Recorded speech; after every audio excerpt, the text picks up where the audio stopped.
गोष्ट छोटी डोंगरा एवढी या यूट्यूब चॅनलवरती आपलं खूप खूप स्वागत।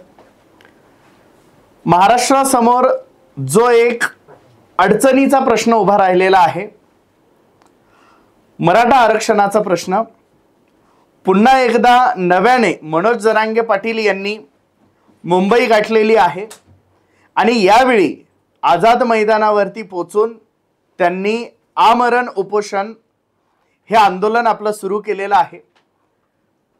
मनोज जरांगे पाटील यांची मुख्य मागणी यावेळी पुन्हा एकदा तीच आहे की मराठ्यांचं सरसकट कुणबीकरण करणे, आणि जर खरंच असं करायचं असेल तर सरकार समोर सुद्धा काही अडचणी आहे। जरी सरकार कायद्याची चौकट वगैरे म्हणत असेल तरी ओबीसी समाजाला अंगावर घेण्याची नसलेली मानसिकता आणि मराठ्यांना काहीतरी करून शांत करण्याची मानसिकता या पेचामध्ये सरकार सध्या अडकलेला आहे। आणि याच विषयावरती आपल्यासोबत आज चर्चा करण्यासाठी आलेले आहेत मराठा आरक्षणाचे म्हणण्याऐवजी आरक्षणाचे अभ्यासक असलेले सन्माननीय बाळासाहेब सराटे सर। सर नमस्कार। जय शिवराय। आपलं स्वागत आहे गोष्ट छोटी डोंगरा एवढीवर। मुळात आपला प्रश्न हा आहे की सध्या मनोज जरांगे पाटील जी मागणी करत आहेत की मराठ्यांना सरसकट कुणबीकरण, मराठ्यांचं हे झालं पाहिजे। अक्षरशः आज शिंदे समिती जेव्हा जरांगे पाटलांसोबत चर्चेला गेली त्यावेळेसही हाच मुद्दा महत्त्वाचा होता। तर टेक्निकली एक अभ्यासक म्हणून आपल्याकडून आम्हाला आणि प्रेक्षकांना जाणून घ्यायचे की खरंच मराठ्यांचं सरसकट कुणबीकरण शक्य आहे का? खरं म्हणजे सरसकट कुणबीकरणाची जी मागणी आलेली आहे त्याची थोडी पार्श्वभूमी सांगणं आवश्यक आहे। 14 मध्ये आरक्षण दिलं, 50% वरचं ते टिकलं नाही। 18 मध्ये दिलं, ते 2021 मध्ये रद्द झालं। मग आता जर आपल्याला वरचं आरक्षण टिकणारच नसेल आणि सरकार जर आपल्याला 50%च्या आत आरक्षण देणार नसेल तर मग काहीतरी मध्य मार्ग काढला पाहिजे। म्हणून मग आपण त्याच्यामध्ये जरांगे पाटलांच्या बरोबर होमवर्क करून एक आंदोलन उभं करायचं। पण कोणत्या मागणीसाठी? तर मराठवाड्याचा प्रश्न आधी सोडून घेऊया। आणि म्हणून मग आम्ही त्याच्यासाठी मराठवाड्यामध्ये निजामाचं राज्य आहे, मराठवाड्यामध्ये नोंदी सापडत नाही, परंतु जुन्या रेकॉर्डनुसार म्हणजे 1881 ची जनगणना जी जातीनिहाय जनगणना होती त्याच्यामध्ये मराठवाड्यातल्या हैदराबाद स्टेटमध्ये फक्त कुणबीच सगळा समाज आहे, मराठा म्हणून त्यात नोंदच नाहीये। आणि 1909च्या हैदराबाद गॅजेटमध्ये 5ही जिल्हे तेव्हा होते, संभाजीनगर म्हणजे औरंगाबाद, बीड, परभणी, नांदेड आणि उस्मानाबाद, या 5ही जिल्ह्यामध्ये मराठा कुणबी अशीच नोंद आहे। नांदेडमध्ये कुणबी अशी नोंद आहे।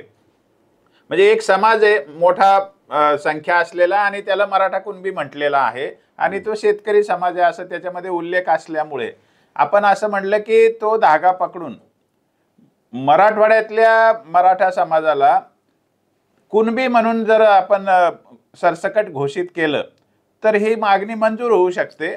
आणि त्याला आधार म्हणून आम्ही 2004चा जो 1 जून 2004चा GR आहे, मराठा कुणबी आणि कुणबी मराठा यांना आरक्षणात घालणारा, त्या GRला आपण आधार धरला। आणि मराठवाड्यात आम्ही कुणबी असून सुद्धा, मराठा कुणबी असून सुद्धा केवळ निजामाचं राज्य असल्यामुळे, आमचं रेकॉर्ड नीट न ठेवल्यामुळे किंवा रेकॉर्ड नासधूस झाली असल्यामुळे आम्हाला ती सवलत देण्यात यावी। जसं पश्चिम महाराष्ट्र, खानदेश, विदर्भामध्ये मराठा समाजच असून त्याला कुणबीचे दाखले मिळतात तसं आम्हाला एक सवलत म्हणून सरसकट मराठा समाजाला ते मिळावं। आणि ती मागणी घेऊनच जरांगे पाटलाचे 29 ऑगस्ट 2023 मध्ये आंदोलन सुरू झालं, उपोषण, मोठं उपोषण सुरू झालं। आणि त्याच्या दुसऱ्या दिवशी त्याच्यावर लाठीचार्ज झाला आणि मग ते आंदोलन चिघळत गेलं आणि त्याला खूप मोठं व्यापक झालं। पण एक वेळ अशी आली होती सप्टेंबर-ऑक्टोबर मध्ये की सरकार पक्ष आणि सगळा समाज त्या गोष्टीला अनुकूल होता। सगळं मराठा नसलेले पण विद्वान लोक, पत्रकार, साहित्यकार हे सगळ्यांनी त्याला मान्यता दिली होती की मराठवाड्याचा प्रश्न सोडवायला पाहिजे आणि मराठवाड्याचं सरसकट कुणबीकरण होईल अशी शक्यता एक निर्माण झाली होती। पण नोव्हेंबर 2023 मध्ये अचानक जरांगे पाटलांकडून महाराष्ट्रभर जे आहेत ते सगळ्यांना सरसकट मराठ्यांना कुणबी करा आणि शिंदे समितीच्या कक्षा वाढवा महाराष्ट्रभर, जेव्हा सरसकट महाराष्ट्रभराची मागणी आली आणि शिंदे समितीच्या कक्षा पण महाराष्ट्रासाठी वाढवण्यात आल्या, त्यावेळेला मूळ मुद्दा जो हो घातला होता मराठवाड्यापुरता तो मागे पडला आणि त्याच्यानंतर तोही मुद्दा मागे पडला सरसकट महाराष्ट्रातल्या मराठ्यांचं कुणबीकरणाचा. आणि मग मुंबईला जे चालून गेले 2023 मध्ये, म्हणजे शेवटी डिसेंबरच्या शेवटी त्यावेळेला एकच मागणी होती, कुणबीकरणाची मागणीच नव्हती, सगळे सोयरेचा अध्यादेश लागू करा ही मागणी होती. म्हणजे तुम्ही सगळे व्हिडिओ काढून बघा काय मागणी होती. आणि वाशीमध्ये जे त्या मोर्चाचा शेवट झाला त्याच्यामध्ये काय दिलं, सगळे सोयरेचाच कागद दिला आणि खूप मोठा जल्लोष त्याच्यामध्ये केला गेला. आणि शिंदे साहेब आणि जरांगे पाटील या दोघांमध्येच ते सगळे सोयरेचा अर्थ काय होतो ते माहिती आहे, बाकी कोणाला त्याच्याबद्दल फारशी माहिती नाहीये. सुमित भांगे, मला वाटतं सुमन भांगे काहीतरी आहेत, ते अधिकारी सचिव होते त्या विषयाचे, तर ते त्यांचं जरांगे पाटलांशी ज्या मिटिंगा झाल्या त्याच्यातून तो ड्राफ्ट आलेला होता. त्याच्यात मंगेश चिवटे म्हणून तेव्हाचे मुख्यमंत्र्याचे एक प्रतिनिधी पण त्याच्यामध्ये होते. बाकी सगळ्यांना तो फक्त ड्राफ्ट आहे एवढंच माहिती होतं. तो कोणी ठरवला, कसा ठरवला, योग्य की अयोग्य, हे सगळं त्यांच्या मिटिंगांमध्ये ठरलेलं होतं. त्याच्यात आम्हाला काही स्कोप नव्हता त्याच्यात काही बोलण्याचा. आणि तो लागू करण्याचं आश्वासन घेऊन जेव्हा ते संपलं, पण ते तर लागू झालंच नाही तो अध्यादेश. पण मग त्याच्यामध्ये दरम्यान सरकारने एक गोष्ट केलेली आहे. सरकारने जे आरक्षण देण्याचं घटनात्मक प्रक्रिया जी आहे ती प्रक्रिया राबवली आणि 26 फेब्रुवारी 2024 रोजी मराठा समाजाला शुक्रे कमिशनचा अहवाल स्वीकारून 10% आरक्षण लागू केलं एसीबीसी प्रवर्गामध्ये. तो विषय आपण पुढच्या टप्प्यात चर्चेला घेऊ. आता राहिला कुणबीकरणाचा विषय. मराठवाड्याचं कुणबीकरण होण्याची शक्यता आली होती, म्हणजे ते लिगली बसलं असतं. ते शिंदे समितीचा कडून अनुकूल त्याला माहितीचं म्हणजे अहवाल होताच नोंदी सापडल्याचा. आयोगाकडे ते जर पाठवलं असतं तर आयोगाकडून शिफारस घेऊन ते काम करण्यासारखं होतं, कारण तेव्हा एसीबीसी लागू झालेलं नव्हतं.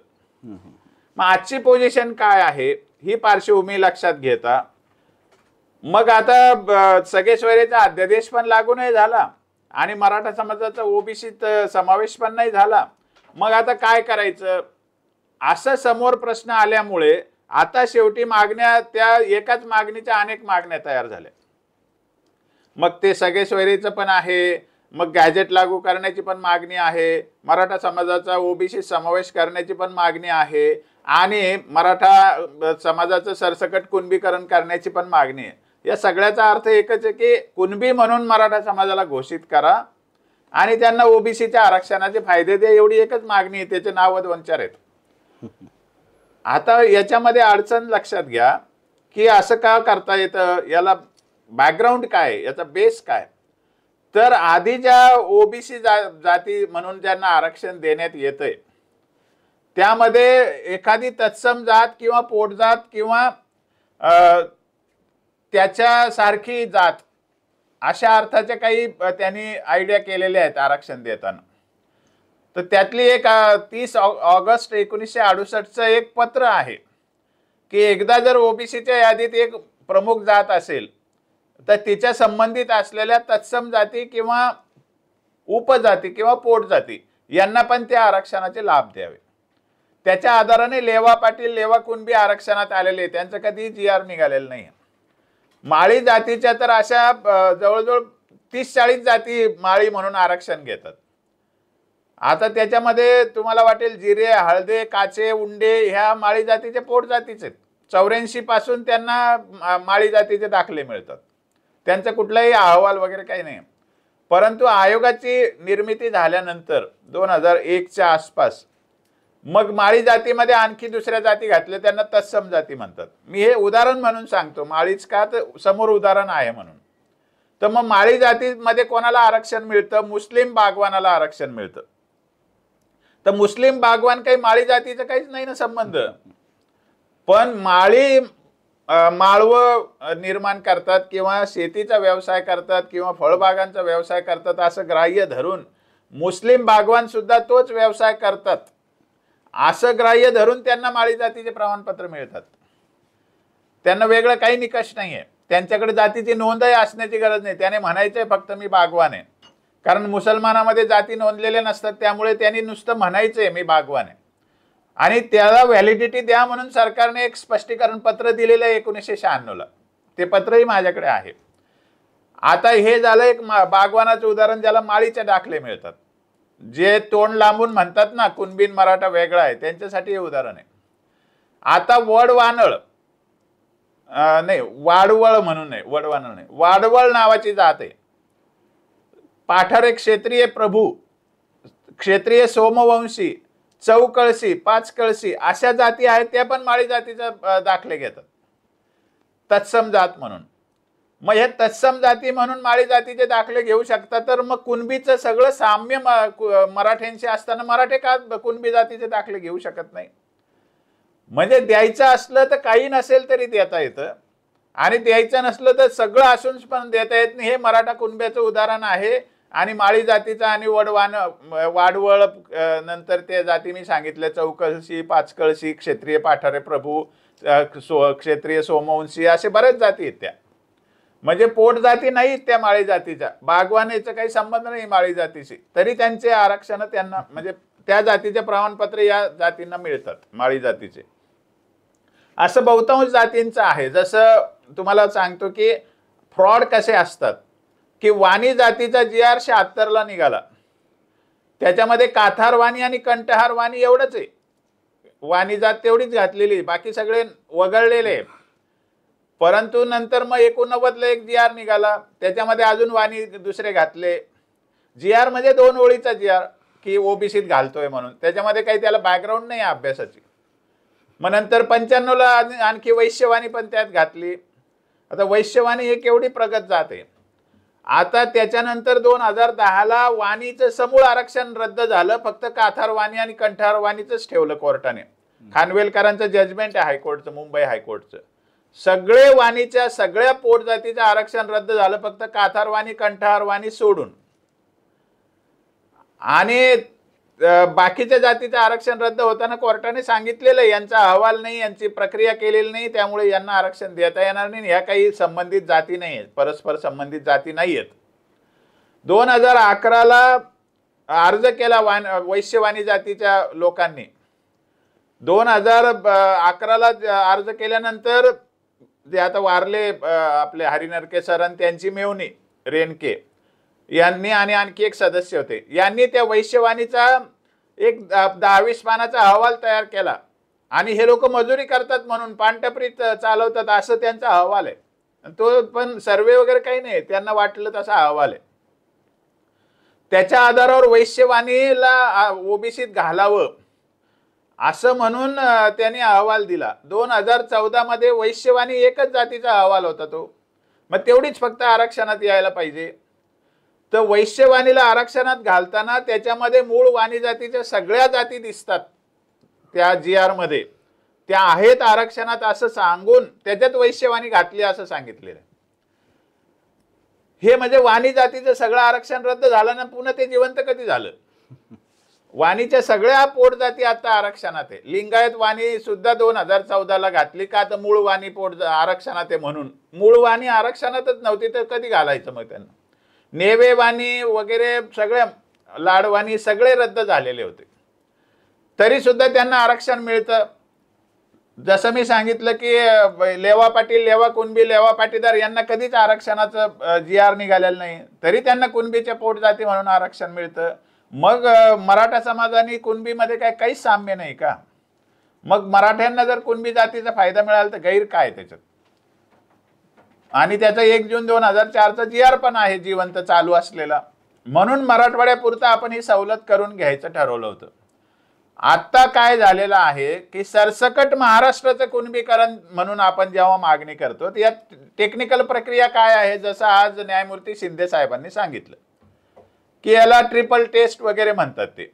तर मराठा समाजाची ऑलरेडी ट्रिपल टेस्ट झाली शुक्रे आयोगाकडून किंवा गायकवाड आयोगाकडून, ती पुन्हा करायची गरज नाहीये. आता तुम्हाला फक्त मराठा आणि कुणबी हे काही संबंधित जाती आहेत की नाही, यांचा व्यवसाय समान आहे की नाही, यांच्या परंपरा समान आहे का, हे एकच समाज आहे का, हे फक्त आयोगाला अभ्यास करून एवढंच त्यांचं मत द्यायचं आहे, अभिप्राय द्यायचा आहे. पण कुठल्याही परिस्थितीत मराठा आणि कुणबी एक आहेत म्हणून यांना कुणबी जातीच्या आरक्षणाचे फायदे द्या हे सांगायला शिंदे समिती पुरेशी नाही. शिंदे समिती फक्त एक माहिती आयोगाकडे आधार म्हणून देऊ शकते.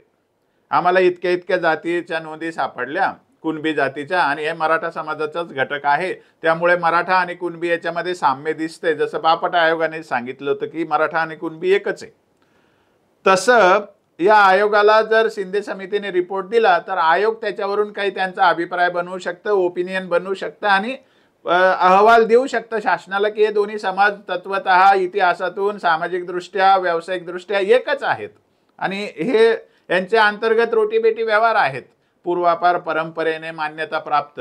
तर आयोगाचा जर असा अहवाल आला तर सरकार घोषित करू शकतं की सगळा मराठा समाज हा कुणबी म्हणून आरक्षण घेण्याला पात्र आहे. हे झालं तांत्रिक प्रक्रिया.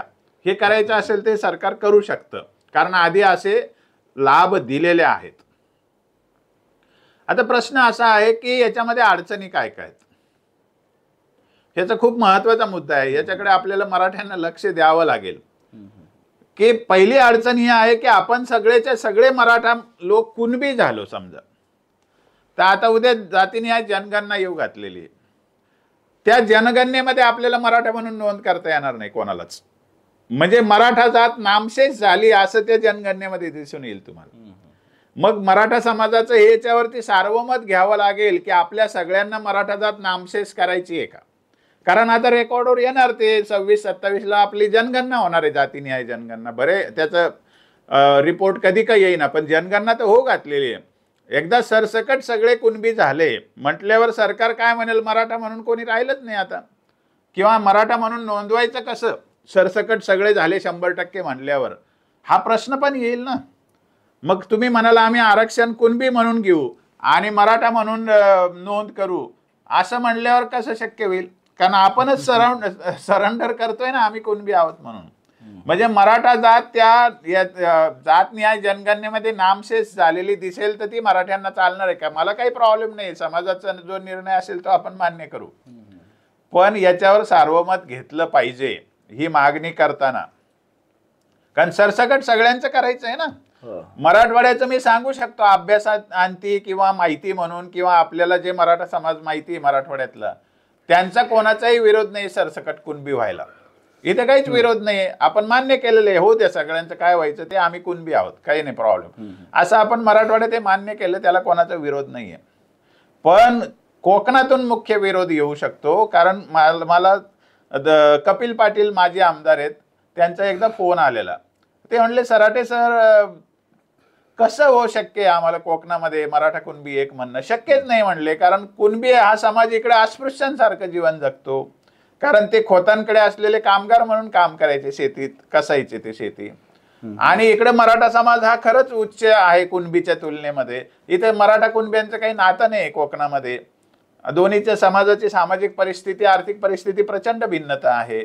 मग ते कुणबी कसे मराठ्यांना आपल्या आरक्षणाचा फायदा घेऊ देतील, हे तिढा कोकणामध्ये खूप गंभीर आहे म्हटले. त्यामुळे कोकणात मराठा आणि कुणबी एक सरसकट कधीच घोषित करता येणार नाही.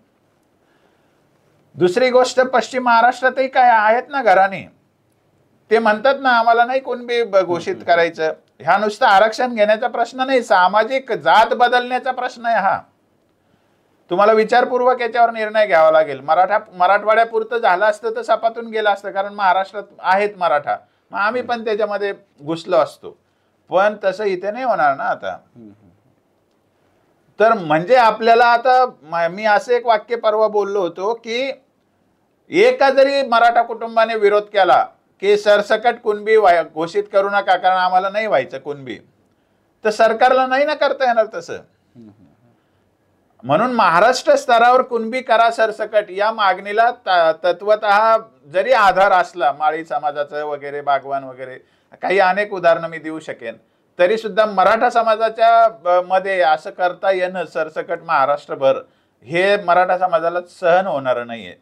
सगळ्या मराठा समाजाला आरक्षण पाहिजे म्हणून सगळ्याला पाहिजे आरक्षण, पण कुणबी सरसकट घोषणा केल्यानंतर आपली जात नामशेष होऊ शकते असं वाटून जर काही कुटुंबांनी विरोध केला, जसं अजित चव्हाणांनी काल विरोध केला, राणे साहेब आधीच विरोध करतात, असे खूप उठतील नंतर जेव्हा ती घोषणा करायची वेळ येईल तेव्हा. त्यामुळे एका जरी कुटुंबाचा विरोध असेल तर सरकारला ते करता नाही येणार. आणि विरोध आहे जाहीर झालेला आहे सगळ्यांना माहिती आहे, कारण असे 2-5% मराठा आहेत की ज्यांना नाही पाहिजे कुणबी, नाही आरक्षण तर नाही आरक्षण म्हणतात. त्यामुळे महाराष्ट्राचं सरसकट कुणबीचा आग्रह न करता मराठवाड्यातल्या लेवलला सरसकट कुणबीचा आग्रह केला, कारण ते जिल्हावार 1909चा आधारही आहे. निजामाचं आपल्यावर राज्य होतं त्यामुळे रेकॉर्ड सापडत नाही, हाही विषय आहे. आणि दुसरं सगळ्यात महत्त्वाचं म्हणजे काय, तर आम्हाला 371(2) मध्ये घटनात्मक वेगळेपणाचं संरक्षण आहे. म्हणजे घटनेतच आमच्यासाठी वेगळी तरतूद करता येऊ शकते असं लिहून ठेवलेलं आहे. त्यामुळे तो विशेष अधिकार मराठवाड्यातल्या लोकांना असल्यामुळे सरकार आपल्यासाठी वेगळी तरतूद करू शकतं. हे इथपर्यंत मराठा कुणबी या विषयाचं खरं म्हणजे आपल्याला समजून घ्यावं लागेल आणि याच्यामध्ये जनमत मराठ्यांमध्ये बनवावं लागेल. तुम्हाला महाराष्ट्रव्यापी जर एखादी गोष्ट करायची असेल तर ती केवळ कुणबी आरक्षण घेण्याचा प्रश्न नाही राहत ना, मग ते पुढे जात नामशेष करण्याचा प्रश्न असतो ना. जसं शाहू महाराजांनी 1910 नंतर छत्रपती शाहूंनी एक फतवा काढला की सगळ्यांनी मराठा नोंद करायला सुरू करा खानेसुमारीमध्ये म्हणजे जनगणनेमध्ये, आणि म्हणून मराठा नोंदी झालेले आहेत. मग आता मराठा ही आपली ओळख आहे, अभिमान आहे, आपला परिचय आहे किंवा आपला तो वारसा आहे. आता तो सगळा सोडून देणार का मराठा समाज? मराठवाड्यातला एक प्रश्न गंभीर असल्यामुळे तो सवलतीची गरज आहे आणि निजामाच्या राज्यामुळे ऐतिहासिक राजकीय आर्थिक कारणं आहेत म्हणून ते आपण एक अपवाद करायचं ठरवलेलं होतं. तर त्यामुळे आपण या मुद्द्याला इतकं बहुअंगाने बघितलं पाहिजे. नाही, पण आता समजा याच्यामध्ये जरी समजा सरसकट कुणबीकरण केलं आणि समजा मला नाही घ्यायचं, तर आता सरकार माझ्या घरी तर ते कुणबीचं सर्टिफिकेट तर आणून देणार नाही ना. मी तर माझ्या कागदांवरती मराठा ठेवू शकतो. एक लक्षात घ्या की जेव्हा सरकार घोषित करील की इकडचा समाज हा सगळा कुणबी आहे, तेव्हा ते तुम्ही सर्टिफिकेट घेता की नाही घेता याच्यावर थोडी अवलंबून आहे. समजा भुजबळ सर्टिफिकेट काढलंच नाही भुजबळांनी, छगन भुजबळांनी, कारण ते आमच्यासारखेच EBC मध्ये शिकलेले आहेत, नंतर त्यांना गरज नाही लागली त्याची जेव्हा ते लागू झालं तेव्हा, म्हणून भुजबळ माळी नाही असं म्हणाल का तुम्ही? त्यांनी सर्टिफिकेट काढलं नाही काढलं तरी सार्वत्रिक घोषणा जेव्हा करायची आहे सरकारला तेव्हा तुम्ही जात बदलताय ना समूळ समाजाची. ते काय आरक्षणापुरता विषय राहतो का तो? बरं, जर समजा आता आपण ह्या सगळ्या गोष्टींना कन्सिडर केलं तर मग मराठ्यांसमोर नेमका पर्याय काय? तर आपण आता गांभीर्याने या मुद्द्याकडे वळलं पाहिजे की आपल्याला नेमकं आरक्षण कसं घेता येऊ शकतं. तर मग आपल्याला घटना दुरुस्तीवर लक्ष द्यावं लागतं. आता घटनेत तरतूद काय आरक्षणाची हे आपल्याला समजून घ्यावं लागतं. महाराष्ट्रामध्ये जो आरक्षणाचा प्रश्न उभा राहिलेला आहे तो प्रश्न कायद्याचा नाहीच आहे, राजकारण झालेला आहे आणि आरक्षणाचं न्याय्य वितरण होत नाही हा प्रश्न आहे. आधी हा प्रश्न तुम्हाला मी सांगतो कसा गंभीर आहे की महाराष्ट्रामध्ये ज्यांची संख्या 34% आहे त्यांना 32% OBCच्या नावाखाली आरक्षण आहे. जेव्हा केंद्रात आरक्षण घ्यायची वेळ येते तेव्हा ते सगळे OBCच आहेत. जेव्हा राजकीय आरक्षण घ्यायची वेळ येते तेव्हा ते सगळे OBCच आहेत. पण जेव्हा मराठा समाजाचा समावेश करायचा वेळ येतो तेव्हा ते भटके असतात, विमुक्त असतात, विशेष मागास असतात. OBC ते 19%चे कसं मराठ्यांना सहन करायचं? म्हणजे ही शक्ल करून ठेवलेली आहेत ना, म्हणजे याला बॅकग्राऊंड असतं. आताच मला प्रश्न विचारला एका चॅनलच्या पत्रकाराने की कुणबी कधीपासून आले. अनेक जणांचे गैरसमज आहे. म्हणजे इव्हन सकाळीच मी श्रीहरी आणि मोठे वकील आहेत त्यांचं बाईट ऐकली. ते म्हणले की अलीकडे कुणबीचा समावेश झाला 89 मध्ये OBC मध्ये. अरे म्हणजे वकिलांना काहीच प्रत्यक्षात ज्ञान नाहीये, ते आपल्या परसेप्शनवर काम करतात. त्यांनी दुसरा आरोप केला की मराठा समाज हा बॅकवर्ड कधी ठरलेलाच नाही आयोगामागून आयोगामध्ये. असे बेशरम सारखे वाक्य जेव्हा वकील वापरतात ना तेव्हा मला प्रचंड राग येतो, कारण मराठ्यांच्या हिताचा मुडदा पडतो त्याच्यामध्ये. अरे बाबा, पहिला आयोग बसला कालेलकर आयोग. कालेलकर आयोगाने जे अभ्यास केला त्याच्यामध्ये सांगितलं की उन्हातानात जे काम करतात, उघड्या हवेत जे काम करतात, कष्टाचं अंग मेहनतीचे जे काम करतात ते मागास असतात. आणि त्याच्यामध्ये तर यादीमध्ये सुद्धा हैदराबाद राज्याच्या यादीमध्ये मराठा घातलेला आहे त्यांनी, मराठा म्हणूनच घातलेला आहे, मोस्टली ॲग्रिकल्चरिस्ट कम्युनिटी म्हणून. पण ते कालेलकर आयोग लागू न झाल्यामुळे मराठा आरक्षणाच्या बाहेर फेकला गेला. मग नंतर आयोग तो संपला, तो बाद झाला आयोग. मग केंद्र सरकारने 61 साली एक पत्र लिहिलं गृह मंत्रालयाने सगळ्या राज्य सरकारांना की आम्हाला काही आरक्षण द्यायचं नाही केंद्रामध्ये, तुमचं तुम्ही याद्या तयार करून आरक्षण द्यायला सुरू करा, फक्त शक्यतो आर्थिक निकषावर द्या. आणि तुमच्या माहितीसाठी सांगतो, 1962चा एक GR आहे त्याच्यामध्ये आर्थिक निकषच सांगितलेला आहे 1 ऑक्टोबर 1962चा. आणि तेव्हा आरक्षण जे मिळायचे थोड्याफार सवलती शैक्षणिक वगैरे त्या सवलती आर्थिक निकषावरच मिळायच्या. यशवंतराव चव्हाणांनी पूर्ण याद्या बाद करून 1959 पासून शैक्षणिक सगळ्या सवलती आर्थिक निकषावर केल्या. सगळ्या जाती धर्मांना सारख्या सवलती होत्या. आता त्याच्यानंतर जेव्हा आरक्षण लागू करायची वेळ आली तर यशवंतराव केंद्रात गेले, पण ते एक समिती नेमून गेले होते. ती समिती म्हणजे बी डी देशमुख समिती. 61ला ती नेमली, 64ला त्याचा अहवाल आला, तेव्हा यशवंतराव केंद्रात होते. इथे वसंतराव नाईक तेव्हा मुख्यमंत्री होते, म्हणजे मराठा मुख्यमंत्र्याच्या काळात हे झालेलं नाहीये. आता मुख्य मुद्दा असा येतो की बी डी देशमुख समितीने कोणत्या जातीचे मागासले पण तपासलं, कोणाचं यादी बनवली, त्यांनी कोणाचीही यादी बनवली नाही आणि त्यांनी कोणाचंही मागासले पण तपासलेलं नाही. कशाच्या आधारावर तुम्ही म्हणता की त्यांनी मराठ्यांना आरक्षण नाकारलं जर त्यांनी यादीच दिलेली नाही तर? म्हणजे कालेलकर आयोगाने आम्हाला नाकारलं नाही, त्यांनी सामाजिक मागासलेपणाचे निकष सांगितले, त्यात आम्ही बसतो. आणि 64 साली बी डी देशमुख समितीने कोणाचंच नाव सांगितलं नाही की या मागास जाती आहेत. त्यामुळे प्रश्न कुठे उद्भवला की मराठ्यांना नाकारलं म्हणण्याचा. पण बी डी देशमुख समितीचा अहवालच पाहिला नाही महाभाग वकिलांनी आणि छाती ठोक सांगून देतात की आयोगामागून आयोगाने नाकारलं म्हणून. आता त्याच्यानंतर प्रश्न आला की हे कधीपासून यादी बनली, तर 13 ऑक्टोबर 1967ला ती पहिली ओबीसीची यादी घोषित झाली आणि त्याच्यामध्ये संदर्भ आहे 1 ऑक्टोबर 1962च्या GRचा आणि तो आर्थिक निकषाबद्दल सांगतोय. मग आपल्याला हे म्हणायला आधार आहे की 13 ऑक्टोबर 1967ची जी पहिली ओबीसी यादी घोषित झाली ती आर्थिक निकषावर झालेली आहे, जरी जातींची यादी असली तरी. म्हणजे गरीब जातींनाच ते आरक्षण दिलेलं आहे आणि त्याच्यामध्ये मराठा, माळी, तेली, वाणी या जाती नाही आहेत. हे पण आपण लक्षात घ्या. धनगर आहे, वंजारी आहे, कुणबी आहे. ते विदर्भातले कुणबी असल्यामुळे ते सरसकट कुणबी त्यांनी घातलेले आहेत. आता 67 साली पहिली यादी बनली, त्याच्यात 83 नंबरला 180 जातीच्या यादीमध्ये 83 नंबरला कुणबी आहे. भागांनो, कुणबी तेव्हापासून आरक्षणात आहे महाराष्ट्राच्या. आणि आता सुद्धा आपण जो मानीव दिनांक म्हणतो, डेट ऑफ रेफरन्स, की त्याच्या पूर्वीचे पुरावे लागतात, त्याला कारण ती पहिली यादी आहे महाराष्ट्र शासनाने केलेली. त्याच्यामध्ये 180 मध्ये माळी नव्हते, तेली नव्हते, वाणी नव्हते, भंडारी नव्हते आणि मराठा नावाने नव्हते. मग तेव्हा त्यांनी काय केलं, तुम्ही लक्षात घ्या की 67 साली थोडी ओबीसी होते मराठ्यांना विरोध करायला.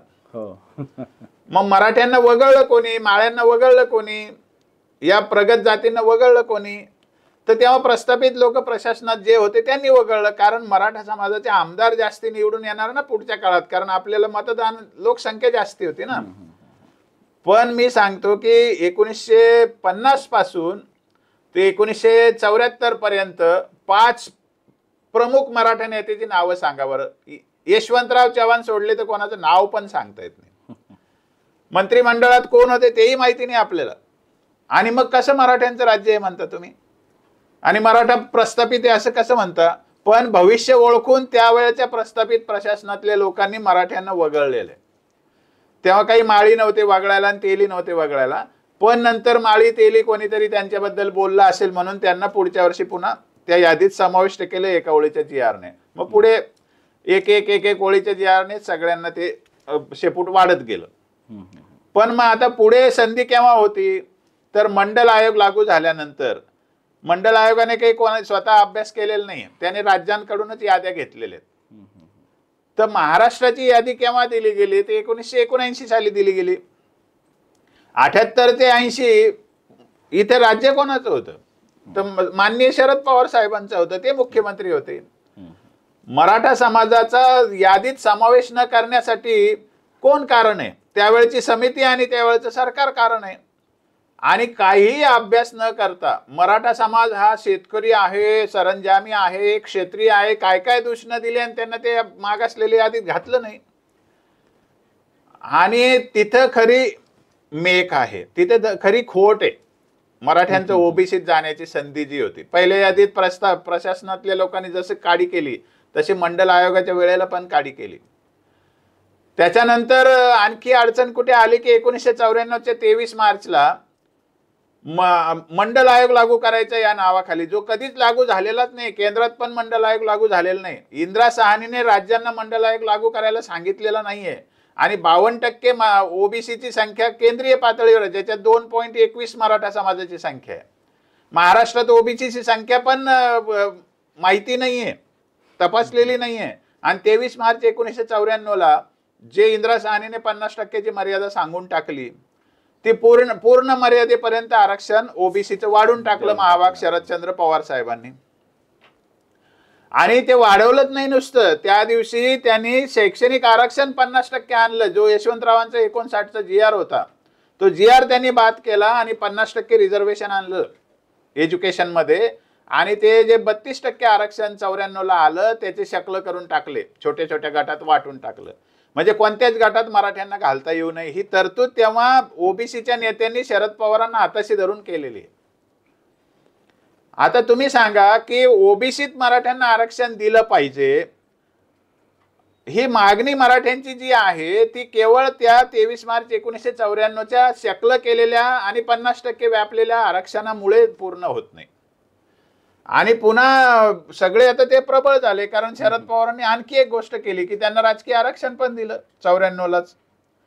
मग राजकीय आरक्षणातून त्यांची फळी उभी राहिली आणि मराठ्यांना आमच्यात येऊ देणार नाही म्हणून मांड्या ठोकून आपल्याला ते आव्हान देतात. म्हणजे प्रश्न काय आहे की ते आरक्षण चुकीचं वाटलेलं आहे म्हणून मराठ्यांना न्याय्य आरक्षण मिळत नाही. म्हणजे प्रश्न असा आहे की महाराष्ट्रात आरक्षणाची कमी नाहीये.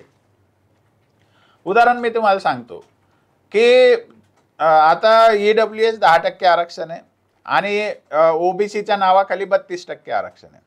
ACBC सोडून देऊ, ते 50%च्या वरचं म्हणून ते आता गृहीतही धरू नका तुम्ही. 42% आरक्षण आहे आपल्याकडे.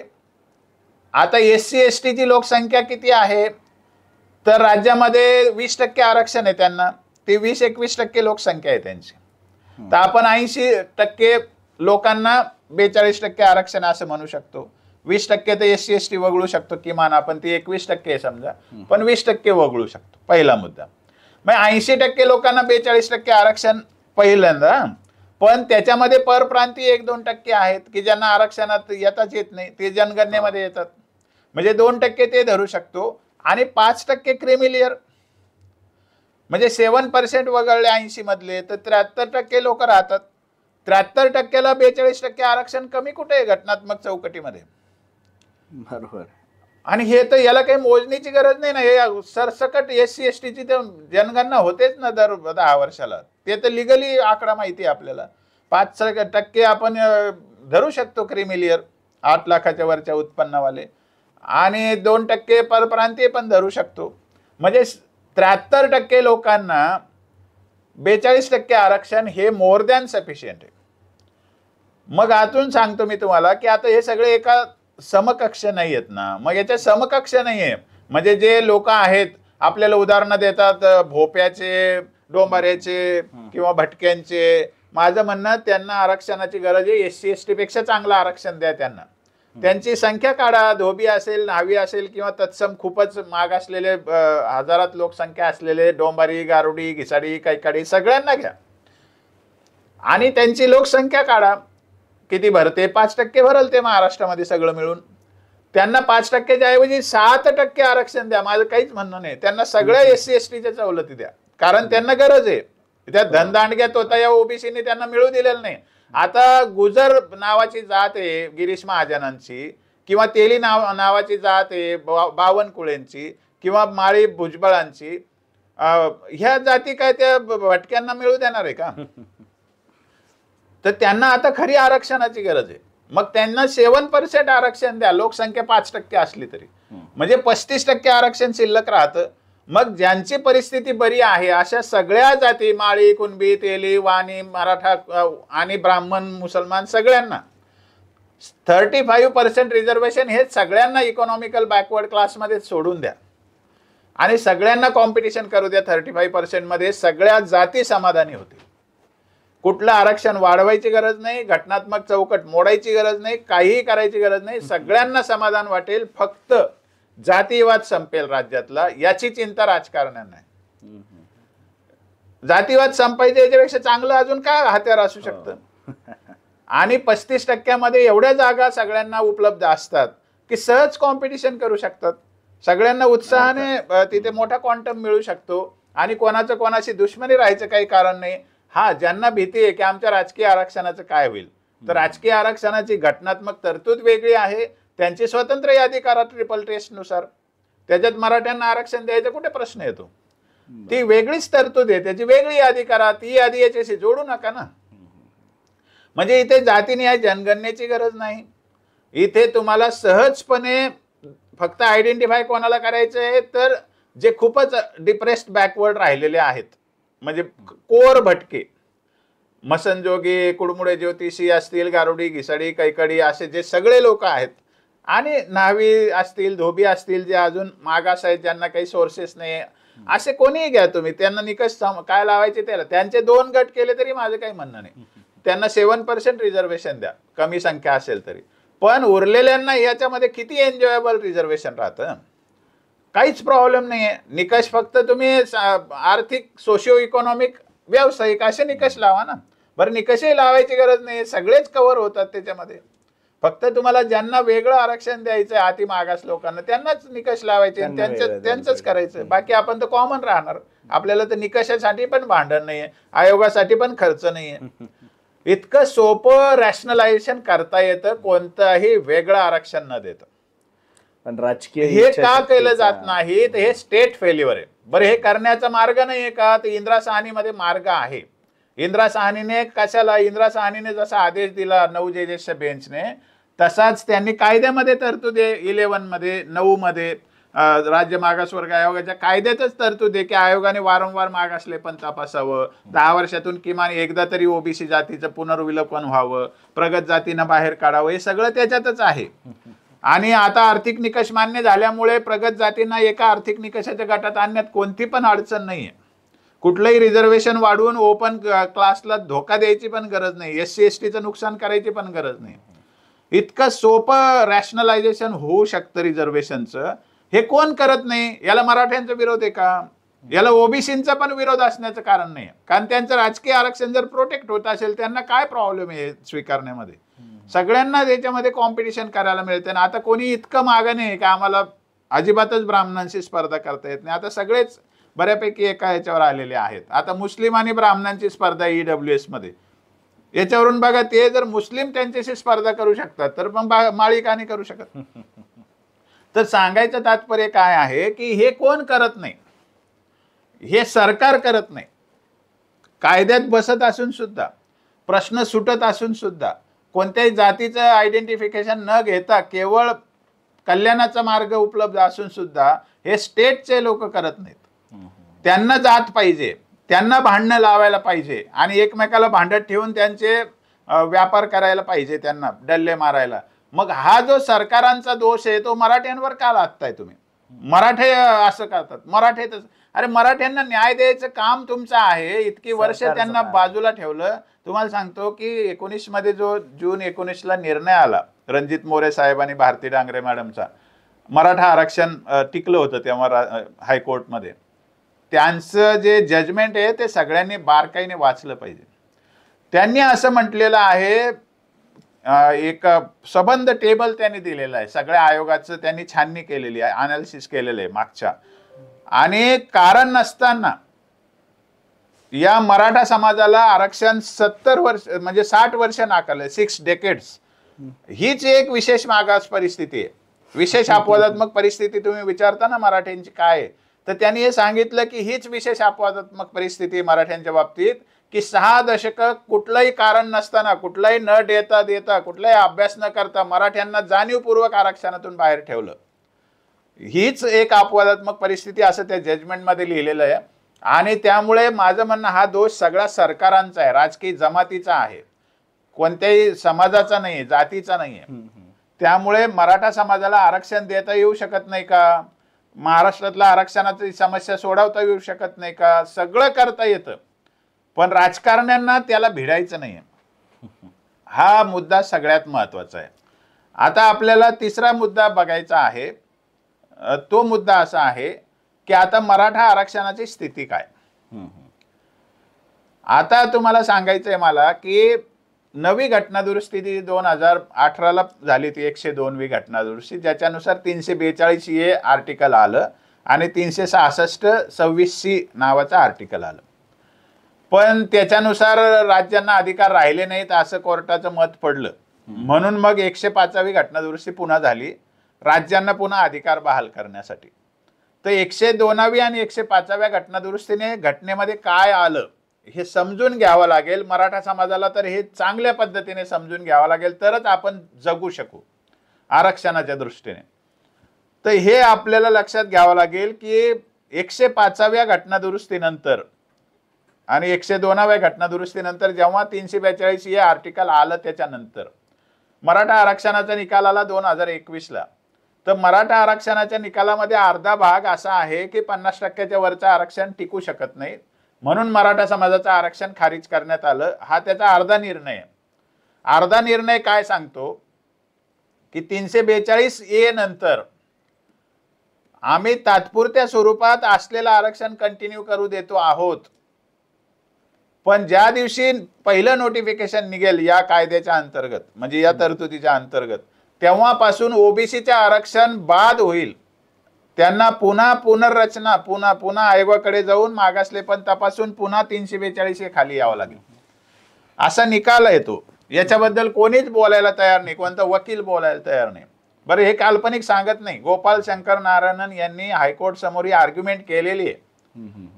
तर त्याच्यानंतर जजने एका, म्हणजे फुल बेंच आपल्या आरक्षणाची सुनावणी करतो, त्यातल्या जजने विचारलं होतं ॲडव्होकेट जनरलला, माझ्या समोर वीरेंद्र सराफांना, की बाबा त्या 342 म्हणजे या घटना दुरुस्तीचा असलेल्या ओबीसी आरक्षणावर काही परिणाम झाला का?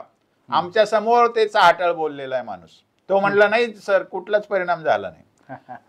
म्हणजे हे प्रॉब्लेम आहे आपल्याकडे समजून घेण्याचं. मराठा समाजाच्या बाजूने आर्ग्युमेंट करायला, परसेप्शन तयार करायला, नॅरेटिव्ह तयार करायला माणसं नाही आहेत, हा दुर्दैवाचा भाग आहे. काहीही नॅरेटिव्ह आपल्यावर थोपवलेले आहेत की मराठा समाज मागासच ठरलेला नाही. आता सुद्धा न्यायमूर्ती शिंदे साहेब म्हणतात की यांना ट्रिपल टेस्ट लावावी लागल आणि 6 आयोगाने मराठ्यांना आरक्षण नाकारलं. तुम्हाला एक उदाहरण सांगतो की बापट कमिशनने मराठ्यांना आरक्षण नाकारलं म्हणतात, पण बापट कमिशनचा अहवालच कोणी वाचत नाही. बापट कमिशनमध्ये आरक्षणाला निगेटिव्ह शेवटचं पत्र जोडण्याचं कारण काय आहे, तर विलासराव देशमुखांच्या माध्यमातून भुजबळांनी रावसाहेब कसबेची इलिगल नेमणूक केली होती, म्हणजे एक्सटेंडेड पिरियडमध्ये शेवटच्या महिन्यात नेमणूक केली होती की त्याच्यानंतर फक्त तो मीटिंगला आला तर मतदानालाच आला. त्याने आधीच्या मीटिंगमध्ये भागच घेतलेला नाही, नंतर पण मीटिंगमध्ये भाग घेतलेला नाही. तेवढ्यासाठीच त्याला आयोगात आणलं होतं रावसाहेब कसबेला, आणि त्याने सभासदांवर दबाव आणून त्या दिवशी तो अहवाल निगेटिव्ह करून घेतलेला होता. हे मी सांगत नाही, हे 6 डिसेंबर 2016 रोजी नागपूरच्या अधिवेशनात विधिमंडळामध्ये मुख्यमंत्री असताना देवेंद्र फडणवीसांचं तुम्ही स्टेटमेंट वाचा. त्यांनी असं धुवाधार त्याच्यावरती आक्रमण केलेलं आहे बापट आयोगावरती की हा आयोगाचा अहवालच इल्लीगल आहे, त्याच्यामध्ये रावसाहेब कसबेची नेमणूकच इल्लीगल होती. हे स्वतः मुख्यमंत्र्यांनी विधिमंडळात मांडलेले. आणि तरी हे महाभाग मराठा विरोधक जातीवादी वकील काय म्हणतात, 6 आयोगाने असं केलं आणि 10 आयोगाने असं केलं. म्हणजे मुख्यमंत्र्याचं केलेलं निवेदन पण पटलावर येत नाही. हे फार भयानक आहे. आता त्या ह्याच्यामध्ये आपलं मराठा आरक्षणाच्या निकालामध्ये एक पत्र रेफर केलेलं आहे 3 जून 2013चं. आयोगाने सुद्धा मराठ्यांचं मागासले पण तपासायला नकार दिला. याचं ते उदात्तीकरण केलेलं आहे त्या केसमध्ये. माझं म्हणणं ते नकार देऊ शकत नाही, ते आयोगाला काढून टाकायला पाहिजे होतं काँग्रेसच्या सरकारने. कारण आयोगाने काम नाही केलं तर त्यांना काढून टाकण्याचा अधिकार आहे. जसं आता त्यामध्ये हे हाके बिके होते त्या आयोगामध्ये, त्यांचा कोणीतरी अध्यक्ष होता निरगुडकर नावाचा, त्याला काढून टाकलं या शिंदे साहेबांनी, त्याने ऐकलं नाही म्हणून यांचं. मग तेव्हा त्याला काढून टाकलं नाही. ते पत्रामध्ये काय सांगितलं ते लई महत्वाचं आहे. आयोगाने दिलेल्या अधिकृत पत्रात काय सांगितलेलं आहे की एखाद्या समाजाचं मागासलेपण ठरवण्यासाठी केवळ 150 कुटुंबांच्या प्रश्नावल्या भरून घेतल्या तरी चालतात. हे जे म्हणतात ना न्यायमूर्ती शिंदे साहेब किंवा आने की मागासलेपण सिद्ध होत नाही, सर्वे लिमिटेड हे असे तसे, ते 3 जून 2013चं पत्र सांगतंय आयोगाचं की 150 प्रश्नावल्या कुटुंबाच्या भरून घेतल्या तरी पुरेशा असतात. त्याच्यासाठी 1290 घ्यायची किंवा प्रत्येक जिल्ह्यातून 150 घ्यायची गरज नाही, प्रत्येक जिल्ह्यातून 50 घ्यायची पण गरज नाही, असं त्या पत्रात लिहिलेलं आहे. आणि गायकवाड आयोगाने 45,000 कुटुंबाचं सर्वेक्षण केलं होतं आणि बाकी डबेवाले, हाऊसमेड्स, नंतर हमाल माथाडी असे 10,000 आणखी कुटुंबांचं सर्वे केलं होतं. तरी त्यांचा डेटा पुरेसा नाही म्हणून सुप्रीम कोर्टात ते मांडलं गेलं. पण हे पत्र वाचून नाही दाखवलं सरकारच्या वतीने. दुसरी गोष्ट, हे पत्र तर मराठ्यांसाठी लिहिलेलं नव्हतं. म्हणजे मराठ्यांच्या विरोधात लिहिताना सांगितलं होतं की एवढा अभ्यास करायची आम्हाला गरजच नाही. आता शुक्रे कमिशनने तर बाबा फार 1.5 कोटी लोकांचं कुटुंबाचं हे केले. म्हणजे मुद्दा काय आहे की फेवरची गोष्ट पण अगेन्स्ट म्हणून वापरली जाते, त्याच्यावर कोणी लक्ष देत नाही. याला कारण स्टेट फेल्युअर आहे. मग आत्ता मी तुम्हाला जे सांगत होतो की घटना दुरुस्ती जी झालेली आहे त्याच्यानंतर स्टेटस काय आहे रिझर्वेशनचं, हे खूप महत्वाचं वाक्य मी तुम्हाला सांगतो की या घटना दुरुस्तीनंतर आपल्याला जे एसीबीसी आरक्षण दिलं त्या कायद्यात काय म्हटलंय, आयोगाच्या शिफारसीत काय म्हटलंय. शुक्रे आयोगाचे जे शिफारस आहे मराठा समाजाच्या आरक्षणाबद्दल, त्यांनी असं म्हटलं की 15/4 आणि 16/4 नुसार हा सोशली एज्युकेशनली बॅकवर्ड क्लास ठरलेला आहे. आणि त्यामुळे 342A खाली जे सामाजिक शैक्षणिक मागासवर्ग म्हणून घोषित करण्यात येतात त्याच्या अंतर्गत हा सामाजिक शैक्षणिक मागासवर्ग आहे. म्हणजे आयोगाच्या अहवालात लिहिलेलं आहे. आणखी आयोगाने असं लिहिलं की आता जे चालू आरक्षण आहे त्याच्यामध्ये यांना आरक्षण देऊ नका, कारण हे वेगळ्या प्रकारचं स्टेटस आहे. यांना स्वतंत्र आरक्षण द्यावं, किती टक्के द्यावं ते सरकारने ठरवावं. म्हणजे आधीच्या ओबीसी आरक्षणासारखं स्टेटस नाही या रिझर्वेशनचं, कॉन्स्टिट्युशनल स्टेटस आहे याला. आणि त्याच्यानंतर यांनी काय सांगितलंय, कायदा जो केलेला आहे आपला किंवा बिल जे आलेलं आहे त्याच्यामध्ये पण सामाजिक व शैक्षणिक मागासवर्ग म्हणजे 342A खाली घोषित करायचे वर्ग असं त्याच्यात सुद्धा नमूद आहे. म्हणजे 342A मध्ये जो एसीबीसी ठरेल तोच आता घटनात्मक प्रवर्ग असतो. हे नोटिफिकेशन निघाल्यावर आधीचं सगळं जे रिझर्वेशन आहे त्याला रिनोटिफाय करण्याची गरज आहे. म्हणजे आता आपण 50%च्या मर्यादेत कोण कोण आहे महाराष्ट्रामध्ये कॉन्स्टिट्युशनली, तर आता आहे EWS 10% कॉन्स्टिट्युशनल गट आहे, नंतर SC ST हे 2 गट आहेत आणि तिसरा गट एसीबीसी मराठ्यांचा आहे. चौथा गट कॉन्स्टिट्युशनल महाराष्ट्रात नाहीच आता आरक्षण घेत असलेला, जे घेत आहे ते बोगस आहे. मग चालू कसं, मग चालू तर अजितदादाचा पक्ष पण लिगल ठरला आणि शिंदे साहेबांचा पक्ष पण लिगल ठरला. आणखी चालू कसं, तर सरकार जोपर्यंत काढत नाही तोपर्यंत काही इलिगल चालू शकतं. इलिगल आहे पण चालू आहे म्हणजे ते लिगल होत नाही ना, कारण त्याच्यावरती मराठ्यांनी तुटून पडले नाही म्हणून ते चालू आहे. तर मग याच्यामध्ये न्याय कुठे देता येईल, तर मराठ्यांनी हे म्हणायला शिकलं पाहिजे की आधी लिगल कोण इलिगल कोण याचा निर्णय याने करावा, कोर्टाने करावा. त्याच्यासाठी आमची केस सरकार कोर्टासमोर आहे. तर ती केस जी आहे तर ती एसीबीसी आरक्षणाबरोबर सुनावणीला घ्यावी म्हणून आम्ही विनंती केली कोर्टाला. तर सरकारच्या ॲडव्होकेट जनरलने कोर्टाला सांगितलं सर ही एक्स्ट्रीमिस्ट केस आहे, हिला डिटॅक करा. आणि ती डिटॅक केली आमची केस. आमच्या आता 18 पासून 5 पिटिशन प्रलंबित आहे की ओबीसी आरक्षण जे दिलेले ते बोगस आहे, इंदिरा साहनीनुसार त्याची परीक्षा झाली पाहिजे आणि ते तपासून त्यांना रिझर्वेशन दिलं पाहिजे, ते पात्र आहेत की नाही. तर ती केस अजून पेंडिंग आहे 5-7 वर्षापासून. आणि इतकं सगळं असताना मराठा समाजाचे आता करोडो लोक त्या मुंबईमध्ये जाऊन बसलेले, जीव देत तिथे रस्त्यावर बसलेले असताना सरकार त्यांचं कर्तव्य विसरतंय ना. आणि मराठा समाज आपलं बॅकफुटवर, आम्ही ओबीसीत नाही, आम्ही ओबीसीत नाही. अरे बाबा, आता ओबीसीत तर फक्त आपणच पहिले आहोत. We are the only claimant in OBC. कारण ओबीसीचा जो कायदा आहे ना सर, महाराष्ट्र राज्य रिझर्वेशन ऍक्ट 2001चा जो आहे, 4ला पारित झाला, आणि महाराष्ट्र राज्य रिझर्वेशन इन एज्युकेशनल इन्स्टिट्यूशनचा ऍक्ट आहे 2006चा. याच्यामध्ये ओबीसी शब्दाची व्याख्या दिलेली आहे. ओबीसी म्हणजे शासनाने वेळोवेळी घोषित केलेले सामाजिक व शैक्षणिक मागासवर्ग. असा सामाजिक व शैक्षणिक मागासवर्ग फक्त मराठ्यांचाच घोषित झालाय.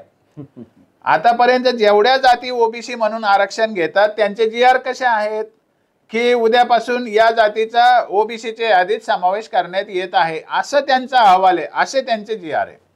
कोणीही सामाजिक शैक्षणिक दृष्ट्या मागास म्हणून घोषित झालेले नाहीत, अगदी 67 पासून आजपर्यंत जरी तुम्ही पाहिलं तरी.